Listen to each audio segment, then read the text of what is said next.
Assalamualaikum warahmatullahi wabarakatuh. Terima kasih kanti-kanti galau ko jodak kan. Iya, Rahman. Karena kanti-kanti ko masih setia tetangga depan TV untuk menyaksikan Berkabar Jambi pada edisi Sabtu 3 Februari 2024. Yo nyela. Nah, saya dengar kata Rahma ko rumahnya di seberang. Betul. Masih banjir di sana. Masih kan. Masih tangguh saya kok dak. Masih beranyut lagi. Masih beranyut ya. Ngomong-ngomong beranyut dulu waktu saya masih kecil dak yo, hobi nyela kalau lagi banjir rumahnya. Saya kan ada juga di seberang tuh dak yo. Kesana tuh lagi banjir, sengaja untuk beranyut biasa sama sepupu. Nyala contohnya enaknya lah. Masih sampai sekarang beranyut awak? Ini kedak ya malu. Apa? Kaget sangko kan antu air. Iya, ndak lah, cak cantik pas antu air, ndak lah. Malu Iya. Tapi kok ndak pasah ke siko kok? Saya pakai perahu. Oh, pakai perahu, kira beranyut dari rumah ke jalan dah. Dan juga emang musim Februari kok juga memang intensitas hujan masih tinggi di Jambi kok, Rahma. Kayak pagi tadi hujan lebat nyela seharian pagi kok. Mak saya biasa minta antar ke pasar outdoor itu dak yo pakai motor. Ya mak, hujan lebat masih. Kaget lontor lah makeup kok dak yo hujan-hujan, jadi tunggulah agak reda tadi dak. Dah agak teduh tuh lah jam agak siang lah tadi ke sana tuh. Masih banyak dagangan orang tuh. Masih banyak laku. Belum laku kan hujan kan jadi sepi nak ke pasar tadi tuh. Dan juga tadi juga saya baca-baca juga dak yo. Sedikit lah kita kasih info dikit kok. Ada juga kabar terkait banjir hari kok dak yo. Apa baik kita kok, tapi utama kita kasih dah tahu ke kanti-kanti kita Rahma. Jadi tim redaksi kami kok lah nyiapi sejumlah informasi penting dan menarik lainnya, di antara waspada bencana hidrometeorologi di puncak musim penghujan kedua. Nah, pemerintah Kabupaten Muaro Jambi juga lah nyiapi sekitar 1,2 miliar rupiah anggaran dana BTT untuk penanggulangan bencana hidrometeorologi kok. Nah, selanjutnya kanti PKU nomor 2 tahun 2024 diterbitkan, sejumlah kepala daerah mengajukan uji materi ke MK. Macam mana berita selanjutnya? Bersama saya Rahmatul Uzma dan saya Kairani Utari, Ikola Berkabar Jambi selengkapnya.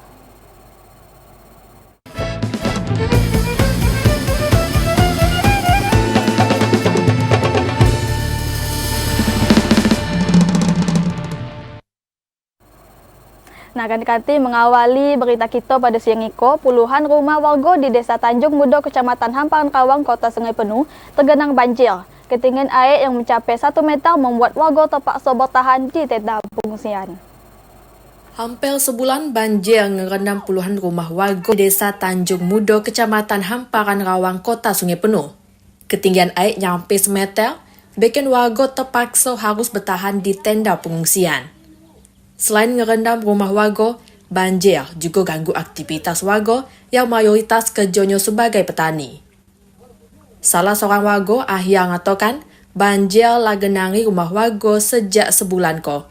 Sementara untuk dapat beraktivitas sehari-hari, warga harus gunakan perahu tradisional. Saat ini sekarang banjirnya sudah surut, cuman kami ya tidak bisa lagi cari karena banjir, cari kerja. Kalau Bapak saat ini di mana Pak mengungsi, Pak? Mengungsi masih di tenda. Masih di tenda mengungsi. Berarti belum bisa pulang ke rumah, belum, Pak ya? Rumahnya masih airnya masih dalam di rumah. Warga berharap ada tindakan dari pemerintah untuk melakukan normalisasi Sungai Batam Rao yang mengalami pendangkalan. Sehingga pas musim hujan, debit air tidak lagi melimpah ke rumah warga. Ilwan, TVRI Jambi melaporkan. Nah, Rahma, kalau tadi juga terkait dengan banjir yang di Kota Sungai Penuh tuh ya, ngerendam puluhan rumah warga. Nah, ternyata banjir kok juga ngelando di Kabupaten Batanghari yang mana bikin produksi ikan budidaya menurun. Total ya hampir ratusan juta rupiah kerugian yang dialami petani ikan budidaya. Banjir yang masih merendam beberapa wilayah di Kabupaten Batanghari juga berdampak pada produksi ikan budidaya dan menyebabkan petani ikan merugi. Kerugian petani ikan budidaya kolam nyampe 700 juta rupiah dengan total kolam yang terdampak banjir sebanyak 35 ekor. Selain petani budidaya ikan kolam, banjir juga bikin produksi ikan di kalangan petani kerambah juga menurun sebesar 60% dari hasil produksi yang seharusnya 15 ton. Kepala Dinas Pangan Pertanian dan Perikanan Batanghari Farizal mengatakan, pihaknya lagi melakukan upaya pemetaan terhadap kolam ataupun kerambah yang terdampak banjir tersebut guna nyiapi penyaluran bantuan bagi para petani ikan. Sangat berpengaruh karena seharusnya biasanya per hari dari olah itu 10 sampai 12 ton itu keluar. hasil produksi dari keramba Desa Ola khususnya. Itu untuk komunitas Patin dengan Nila. Farizal juga khawatir kalau banjir semakin meluas, maka data petani budidaya ikan yang mengalami dampak banjir kemungkinan bakal bertambah. Ada Juniawan, TVRI Jambi melaporkan. Berita selanjutnya kanti pemerintah Provinsi Jambi kembali mengingatkan masyarakat untuk mewaspadai bencana hidrometeorologi pada puncak musim penghujan kedua pada bulan Maret hingga April 2024.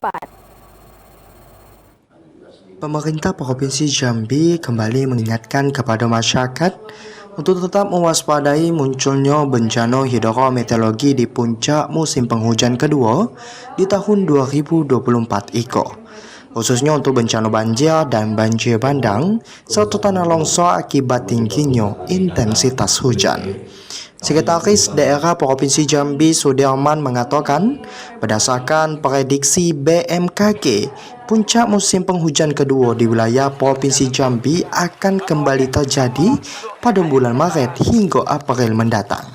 Berdasarkan data yang dihimpun pemerintah, ada 10 kabupaten kota di wilayah Provinsi Jambi yang sudah terdampak bencana hidrometeorologi di awal tahun 2024. Tercatat, hanya ada sekok daerah yakni Kabupaten Tanjung Jabung Barat yang tidak terdampak bencana banjir dan tanah longsor. Sementara untuk mendorong percepatan penanganan dan penanggulangan bencana, Pemprov sudah mengupayakan pendistribusian sejumlah bantuan tanggap darurat untuk masyarakat. Sudah dibantu oleh BNPB, masing-masing kabupaten kota itu 250 juta ditambah dengan perlengkapan.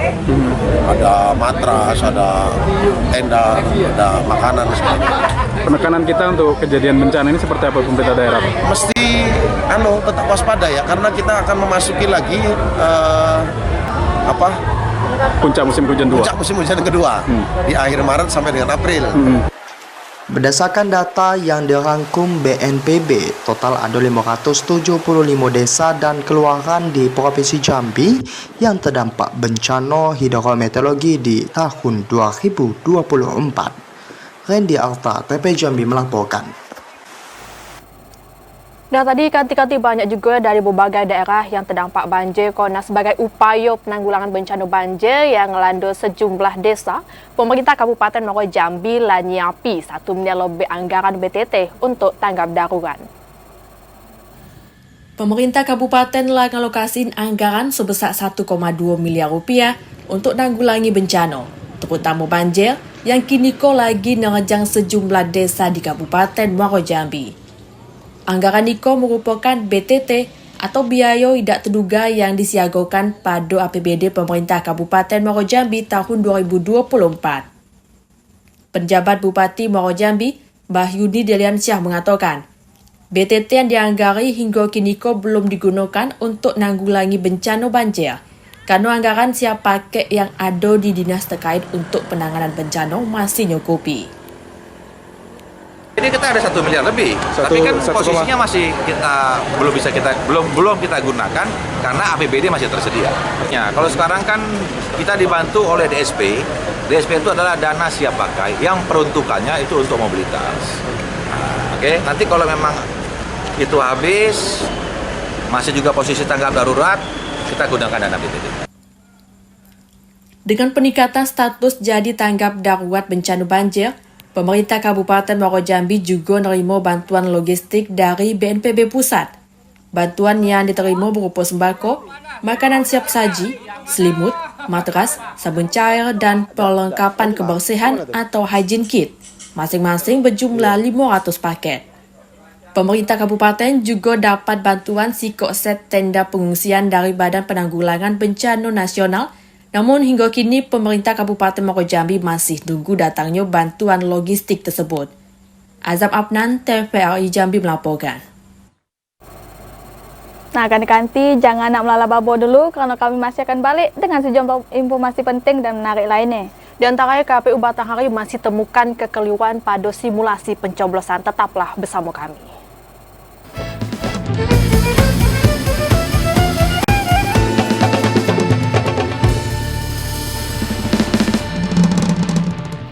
Terima kasih kanti-kanti Galeko karena masih setia tonggok depan TV.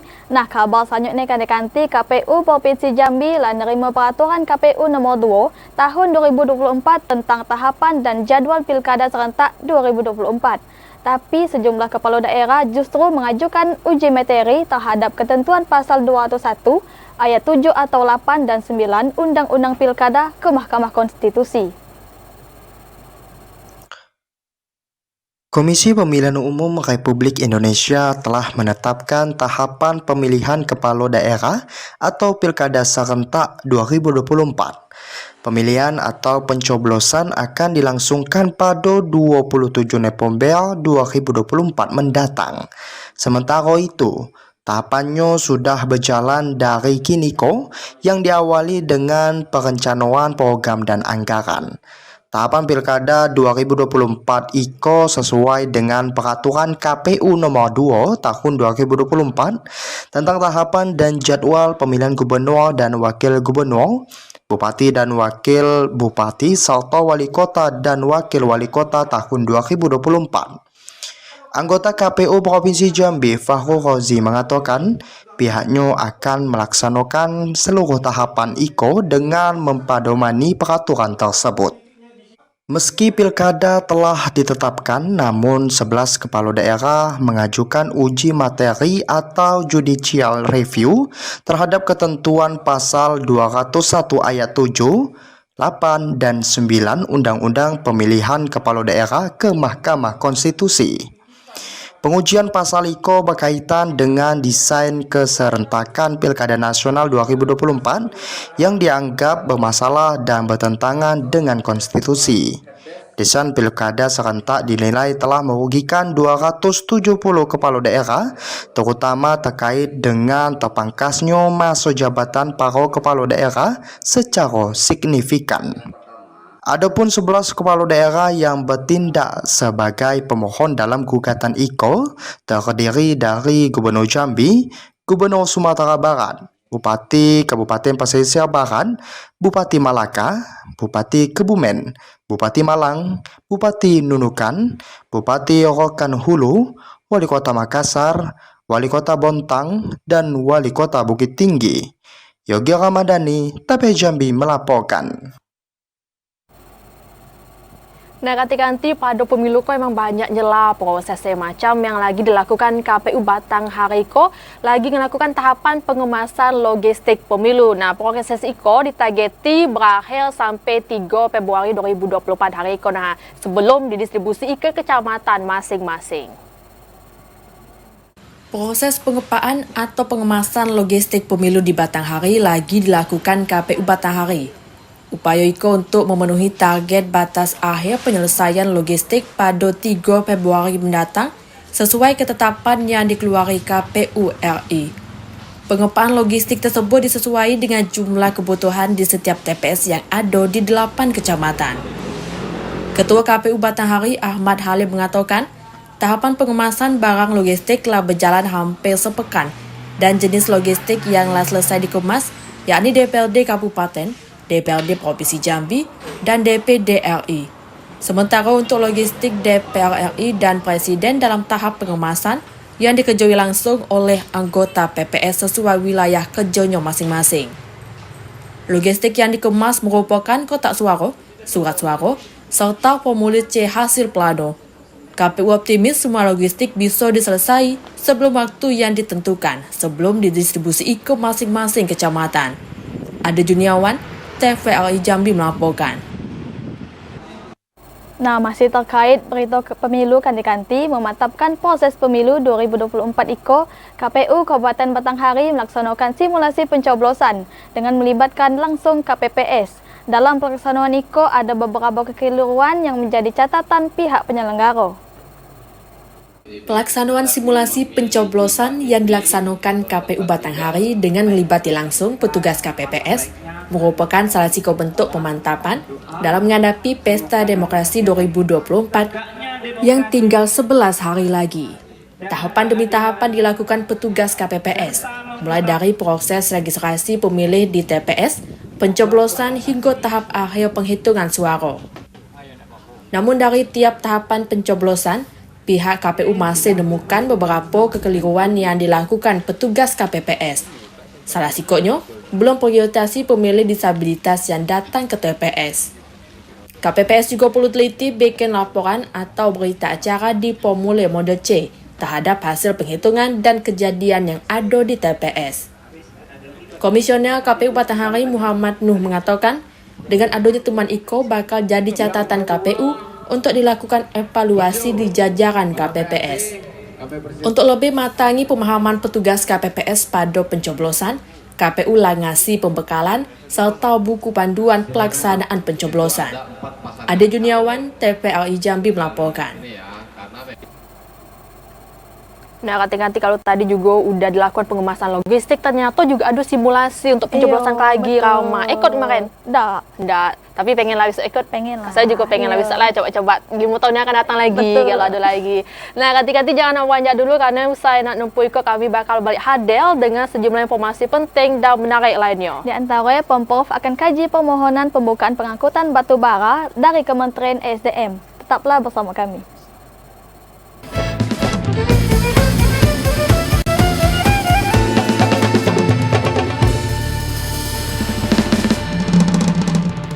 Terima kasih ganti-ganti masih nonton Berkabar Jambi. Nah, kabar selanjutnya terkait dengan angkutan batu bara, di mana pemerintah Provinsi Jambi dapat surat permohonan pembukaan lagi pengangkutan batu bara lewat jalur darat dari Kementerian SDM. Pemerintah Provinsi Jambi bakal terlebih dahulu melakukan kajian sebelum akhirnya ngasih keputusan. Pemerintah Provinsi Jambi ngasih tanggapan terkait surat permohonan pembukaan lagi pengangkutan batu bara lewat jalur darat yang dilayani Dirjen Mineral dan Batubara Kementerian SDM kepada Gubernur Jambi tertanggal 25 Januari 2024. Sekretaris Daerah Provinsi Jambi, Surdiman, mengatakan pemerintah provinsi bakal kaji surat tersebut sebelum akhirnya ngasih keputusan. Untuk sementara, pemerintah bakal tetap berpedoman pada instruksi Gubernur Jambi nomor 1 tahun 2024 tentang pengaturan lalu lintas angkutan batubara. Peluang pembukaan pengangkutan batubara lewat jalan umum bakal mengikuti poin nomor 5 instruksi tersebut. Namun tetap mematuhi seluruh aturan yang berlaku, yakni perusahaan batubara yang bakal gunakan jalanan umum harus lebih dulu dapati izin dari Kementerian PUPR dan Balai Jalan sebelum jalankan operasional.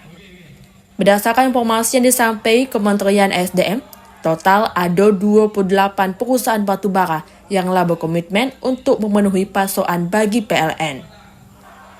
Kita tetap akan merujuk mempedomani Ingup nomor 1 2024. Ada ruang yang masih kita buka space-nya itu di angka 5 itu.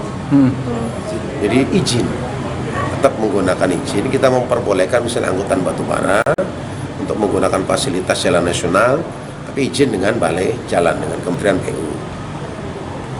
Kalau kita ada format izin, maka tentu harus patuh dengan tonase, termasuk juga dengan tidak boleh odol itu overdimensi, overload. Dari mulai kendaraannya, ya jenis kendaraannya itu harus sesuai. Tapi barangkali bagaimana mekanisme angkutannya itu tetap tidak boleh menyimpang dari Ingup nomor 1 2024. Permohonan peninjauan lagi pembukaan pengangkutan batubara dilakukan Kementerian SDM dengan dalih kalau penghentian tersebut bisa berpotensi menghambat keberlanjutan pasokan listrik bagi PLN di wilayah Sumatera. Randy Alta, TVRI Jambi melaporkan. Nah, masih terkait batubara, ganti-ganti untuk menanggapi permohonan pembukaan jalur darat untuk angkutan batubara dari Kementerian SDM, Gubernur Jambi Al-Haris dengan tegas menyatakan pengangkutan batubara IKO untuk sementara melewati jalur sungai dulu sesuai ketetapan Ingup nomor 1 tahun 2024. Gubernur Jambi Al-Haris dengan tegas menyatakan pengangkutan batubara untuk sementara melewati jalur sungai sesuai ketetapan instruksi Gubernur Jambi nomor 1 tahun 2024 tentang pengaturan lalu lintas angkutan batubara. Hal itu ditekani Gubernur pas ngasih tanggapan terkait permohonan pertimbangan pembukaan lagi jalur darat untuk angkutan batubara yang dilayani Kementerian SDM. Gubernur mengatakan kebijakan penghentian angkutan batubara lewat jalan umum dan maksimali jalur sungai dilakukan untuk nyiptai tata kelola distribusi batu bara yang lebih baik, serta dorong percepatan penyelesaian jalan khusus. Pemaksimalan jalur sungai juga diupayai pemerintah daerah supaya alur distribusi batu bara lewat sungai bisa terbentuk dengan deweknya. Untuk pemenuhan pasokan batu bara bagi PLN yang dikhawatiri Kementerian SDM, pasokannya tetap masih bisa berjalan dengan pemanfaatan jalur sungai. Lewat pengaturan yang baik, pemerintah provinsi bakal dukung kelancaran pemenuhan pasokan batu bara untuk energi bagi PLN. Kan saya bilang sejak awal kan, saya tidak menghentikan angkutan itu. Saya ingin agar dimaksimalkan jalur air. Karena air lagi bagus sekarang ini. Yang kedua, kalau kita sering gunakan jalur air, maka alur angkutan air akan terbentuknya sendirinya. Nah, jadi saya kira tidak masalah. Kan ketika darat tidak aktif, kan ada airnya aktif. Artinya adalah pasokan untuk PLN masih seperti biasa, jalan. Kenapa? Karena kita ada angkutan air yang aktif sampai hari ini. Permohonan peninjauan lagi pembukaan pengangkutan batu bara di jalur darat dilakukan Kementerian SDM dengan alasan penghentian tersebut berpotensi ngambat keberlanjutan pasokan listrik bagi PLN di wilayah Sumatera. Rendialta, TVRI Jambi melaporkan. Kita beralih pula ke kabar terkait dengan darurat narkoba. Ketika nanti BNN metai beberapa wilayah peredaran narkotika tertinggi di Provinsi Jambi. Pemetaan wilayah itu diperoleh dari hasil pengungkapan petugas kepolisian dalam beberapa bulan terakhir. Guna mengantisipasi dan memberantas peredaran narkoba yang terus meningkat, Badan Narkotika Nasional Provinsi Jambi kini kola data sejumlah wilayah yang masih ditemui adanya peredaran narkoba. Penataan wilayah itu diperoleh dari hasil pengungkapan petugas kepolisian dalam beberapa bulan terakhir. Kepala BNN Provinsi Jambi, Brigjen Pol Wisnu Handoko mengatakan, dari pendataan wilayah itu disimpuli ada 5 wilayah yang masih tinggi peredaran narkoba. Pertama di Kota Jambi dengan 172 kasus, Kabupaten Bungo 107 kasus, Sarolangun 94 kasus, Tanjung Jabung Barat 79 kasus, dan Kabupaten Kerinci 62 kasus penyalahgunaan narkoba. Masih ditemuinya peredaran narkoba di Provinsi Jambi, peran aktif masyarakat diharapkan bisa bantu petugas dalam memberantas narkoba dengan ngasih informasi kalau menemukan adanya kecurigaan terjadi peredaran narkoba. Asya, TVRI Jambi melaporkan. Sedih saya dengar ya Rama, Kota Jambi masih tinggi ternyata Betul. kasus narkoba yo. Jadi kita sebagai masyarakat, khususnya generasi muda, masih muda lah ya. Betul. Masih kan? Masih. Janganlah kita nak coba-coba narkoba tuh. Kalau lagi gabut tuh mending nonton Bekawai Jambi be, daripada bingung nak ngapain dekat-dekat narkoba jangan. Terus juga tak perlu dekat-dekat narkoba, dekati saya be. Kan kita tidak marah. Oh, tak lah aman lah. Jauh-jauh be. Nah, masih ada tak berita kita hari ko? Habis. Habis. Malam mingguan pula. Oh no, Kau pula. Iya. Nah, kanti demikianlah informasi kami hari ko. Terima kasih atas perhatian kebersamaannya. Saya Rahmatul Uzma dan saya Karen Utari bersama kerabat kerja yang petugas pamit undur diri. Wassalamualaikum warahmatullahi wabarakatuh dan sampai jumpa.